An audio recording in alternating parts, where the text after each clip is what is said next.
জানি স্যার, আমি জানি আপনারা আমার উপর অসন্তুষ্ট আছেন।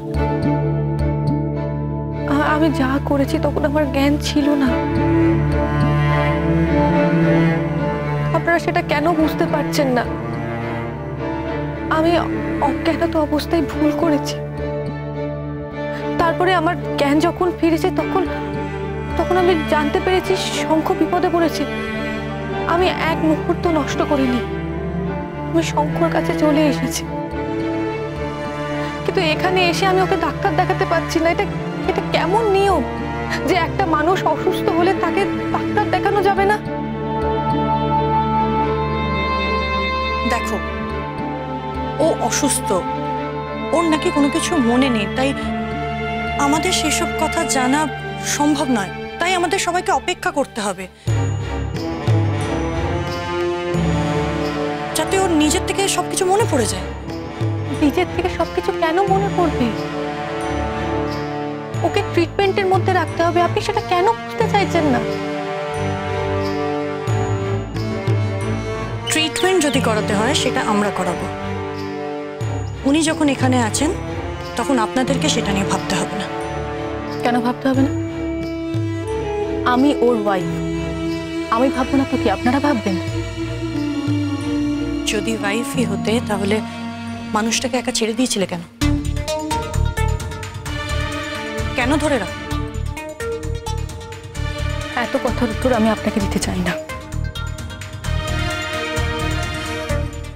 তুমি উত্তর দেওয়ার অবস্থায় নেই সেটাই বুঝে গেছি।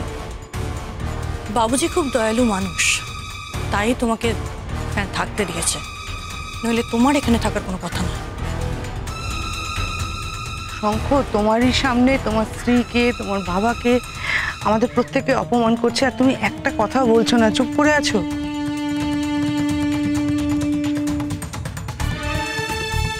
শঙ্খ, তুমি বাড়ি যাবে না? শঙ্খ, আমাদের পুরো সংসারটা তুমি ভেঙে দেবে। আমি এখানে দিব্যি আছি।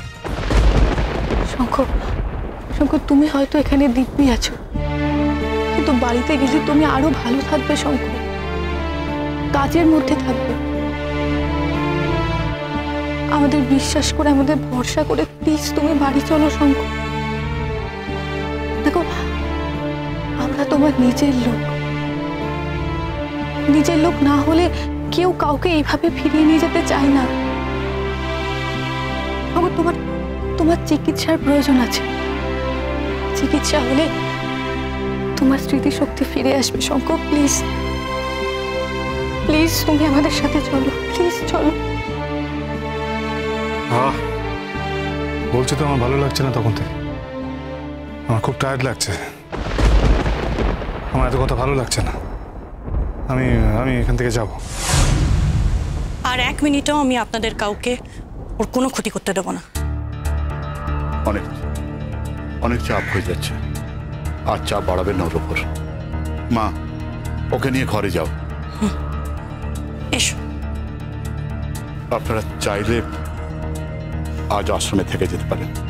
অনেক ধন্যবাদ, আমরা হোটেল বুক করে এসেছি। মোহর, আমরা আবার আসবো, আশা করি তখন একটা পজিটিভ ফিডব্যাক পাবো। তুমি একটু দেখো, আমরা তো এখানে অন্য আর কাউকে চিনি না, তাই তোমাকেই বলে গেলাম।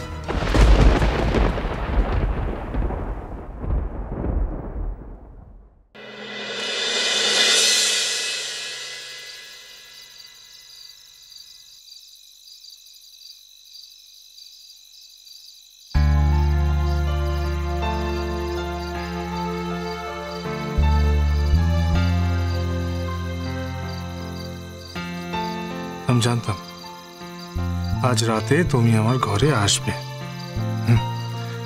আমি তৈরিও ছিলাম, সেই জন্য এখনো আমি ঘুমোইনি। মোহর,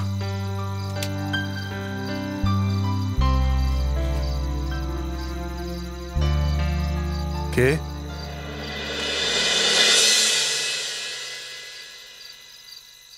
আমি আসতে পারি?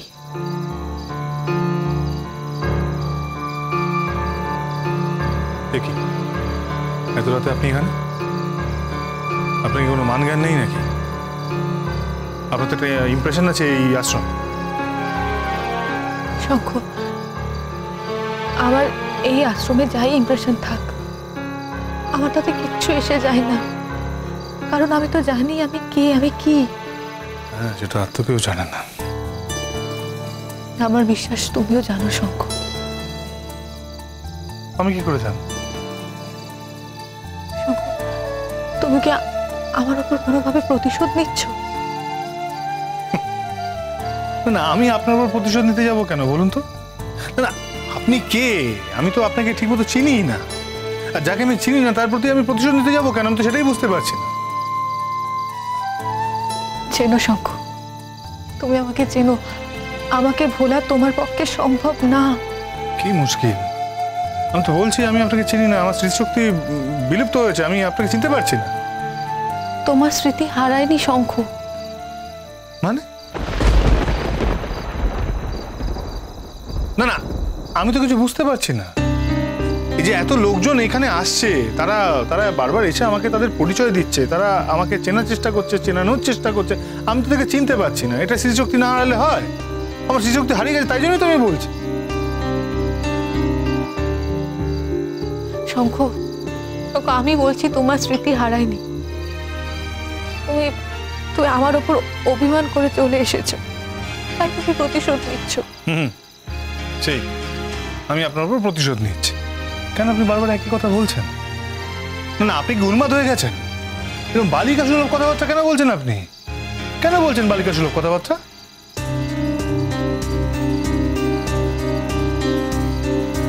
শঙ্খ, শঙ্খ, আমি তো কি করছেন আপনি?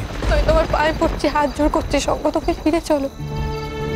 আমি অজ্ঞান অবস্থায় কি বলেছি না বলেছি তুমি সেটা ধরে বসে থেকো না। আমার জন্য না হোক, তুমি তোমার মা বাবার জন্য ফিরে চলো। আমার বাবা মা? আমার বাবা মার ব্যাপারটা আমি বুঝবো। যদি কোনো অসুবিধা হয় সেটা নিয়ে আমি আলাদা করে ভাববো, সেটা নিয়ে আপনাকে ভাবতে হবে না। হ্যাঁ, ও তাহলে তুমি স্বীকার করছো যে তুমি তোমার মা বাবাকে চিনতে পেরেছো? একদম না, আমি একবারও স্বীকার করিনি।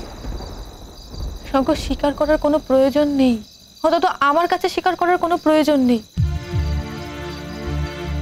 আমি আমি শুধু এটাই বলছি যে তুমি ফিরে চলো। তোমার মা এত বড় ধাক্কা নিতে পারবে না, উনি অসুস্থ, উনি আরো অসুস্থ হয়ে পড়বেন শঙ্খ।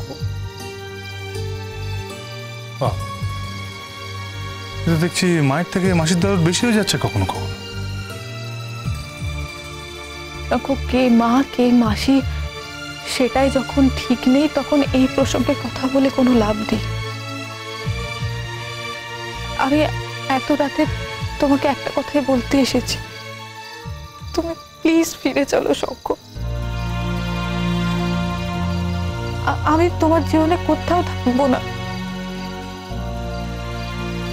তুমি আমাকে সবসময় জিতিয়েছো শঙ্খ, এই যুদ্ধে তুমি আমাকে হারিয়ে দিও না।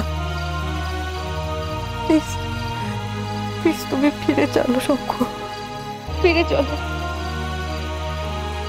যতবার এই কথাটা তুমি বলবে ততবার আমি রিঅ্যাক্ট করবো মোহর, ততবার তুমি আমার মুখোশ দেখতে পাবে। মুখ দেখতে পাবে না মোহর। শঙ্খ, শঙ্খ, শুধু একবার বলো যে তুমি আমায় ভুলোনি, শুধু একবার এইটুকু বলো যে তুমি আমায় চিনতে পেরেছো, ব্যাস। এইটুকু বলে দিলে আমি পৃথিবীর যে কোনো কোণায় চলে যেতে পারবো, তাতে আমার কোনো আক্ষেপ হবে না।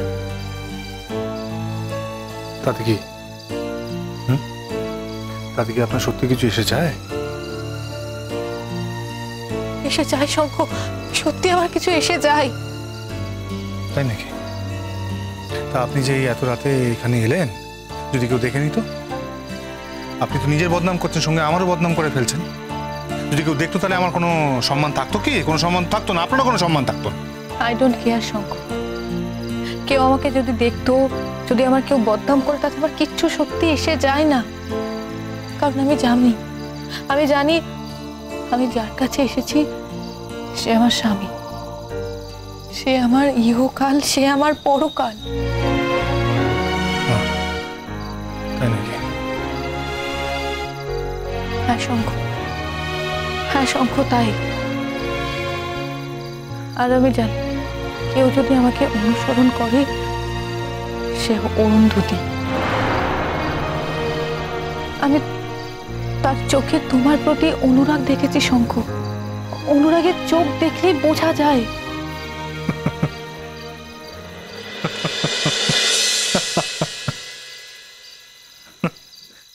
হাসছো তুমি, তুমি হাসছো শঙ্খ।